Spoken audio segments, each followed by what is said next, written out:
Welcome YouTubers, Cal here from Rusty Paper. I'm doing a tutorial on the installation of an Ubuntu server. It's part one of a series of guides I'm going to be posting up. And you can check out the website at www.rustypaper.com. Leave a comment, have a look around. So in this guide I'm going to be just going through a basic installation, just getting you set up with the software in your server. And in part two we'll carry on and set it up properly with securities and things like that. So what you want to do is, obviously you've got your bootable media handy. If you don't know how to do that, you can head over to the website and there's a few links there. I'll leave one down in the description below, but you'll be able to find links there to create that. So once you boot up your system and you'll come to this page. So pretty simple, just choose your language, so English is mine. On this page you won't have to worry about any of these settings here. You're never going to use them, so very rarely anyway. So you just, top one's fine, install Ubuntu server.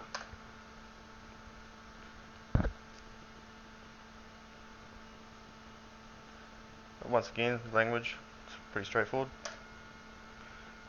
Country of origin. I'm pretty sure this determines your update server location. So if you want fast updates, it's probably a good idea to choose the country your server resides at. So I'm New Zealand, so I'm going to choose that. To check keyboard layout, I always say no. I mean, if you've got a non-standard keyboard, go ahead and configure it. But for this one, I'm just going to go no. Country, well, it's an English US keyboard, so that one. Keyboard layout, English US.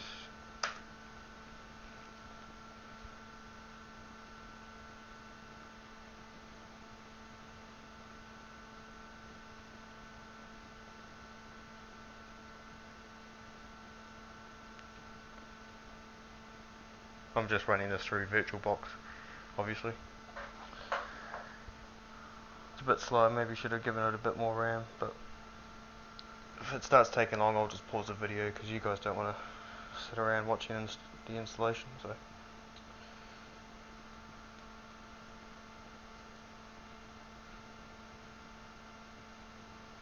automatic network for me. I mean, if it may come up that you have to adjust your network settings yourself. If you don't know your settings, you'll have to ask your administrator for the details. If you need a hand with that, you can always pop over to the website, post on the discussion page, or just contact me directly through the contact page. Right, hostname. This is hostname. You can choose pretty much whatever you want here. I'm just going to call this server Rusty Paper. Continue. Full name for the user. Obviously, you don't have to put your full name, but for this one, I am Rusty Paper. Username for your account. Right, this account you're creating is going to have sudo privileges, which means it's an admin account. The user will be able to use a command called sudo to issue root commands. So just be aware of that. Like, you can use your name, but I think you can use admin, or you can't use root. So for this one, I'm going to go with just Rusty. Password, it's pretty self-explanatory.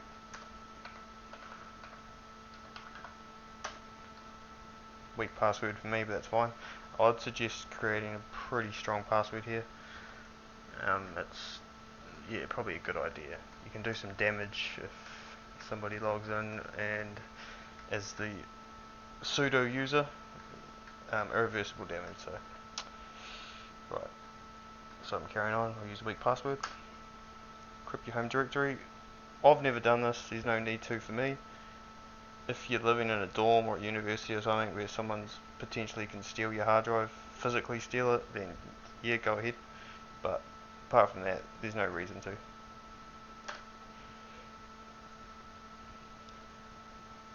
Getting the time from the time server.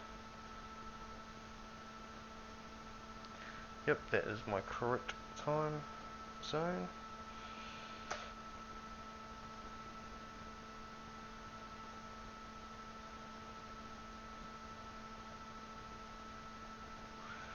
Right, this one here, I'm just going to go with guided, use entire disk and set up a LVM. I mean, you can go through here, it just can get quite complicated. If you need me to explain anything more on this, I can. I might even actually make a separate tutorial just on this section, because it can get quite in depth. But for this one, that one is fine for most people. That's the position I want. Right, the changes, yes. Right, here I would suggest leaving normally double, so say if you've got 2 gigabytes of RAM on your system, save 4 gigabytes of hard drive space for a swap partition. It's just a rule of thumb. You don't have to, but it's a good idea. So for this one, I'm just going to go with a 10 gigabyte root install. So that's enough for the root file system, and the server will sort itself out for the swap. Yep, that's fine. I'm going to write those changes to disk. I'll pause the video now until this is finished. Right, now that that's done, you should come to the screen. If you've got a proxy or you're behind a proxy, you're going to have to configure your settings. Most people won't be, so you can just hit continue here.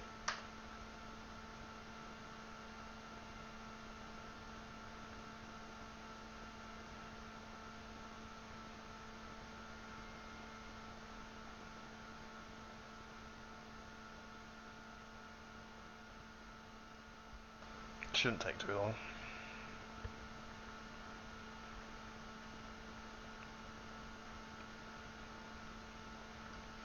Right, automatic updates. I personally go no automatic updates purely for the fact that I don't like my server resetting without me knowing about it, because I am online and I'm hosting some virtual machines on there. I've never had it happen to me, but I've never go with automatic updates. It's up to you. I don't see an issue with either way, but my personal preference is that one. Right, for the software selection, I mean, normally I just untick that, so I've just got a fresh server with an open SSH server, which means I can remotely access it. The rest of these can be installed very easily right after it boots up, so this is just how I configure it, and you can install these later, so we'll go with that. Continue. Right, I'll pause the video because this can take a while and I'll be back.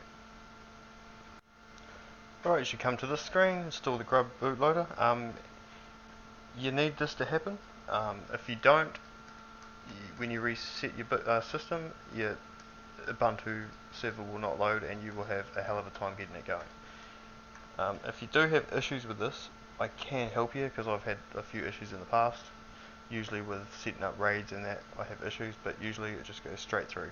So you just want to go yes.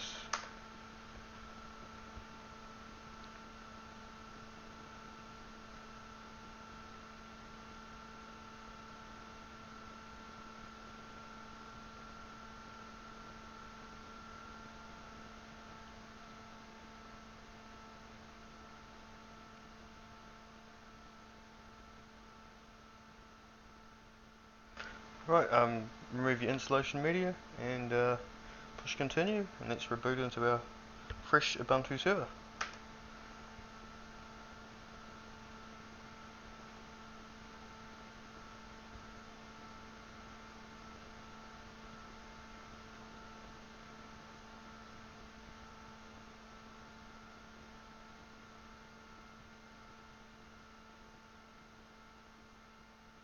If this is your first time installing a headless server, part 2 will explain in detail pretty much the steps you need to get it set up, secured and configured correctly. We'll leave it at this for part 1. Subscribe, comment, any questions, don't hesitate, and I'll see you guys in part 2.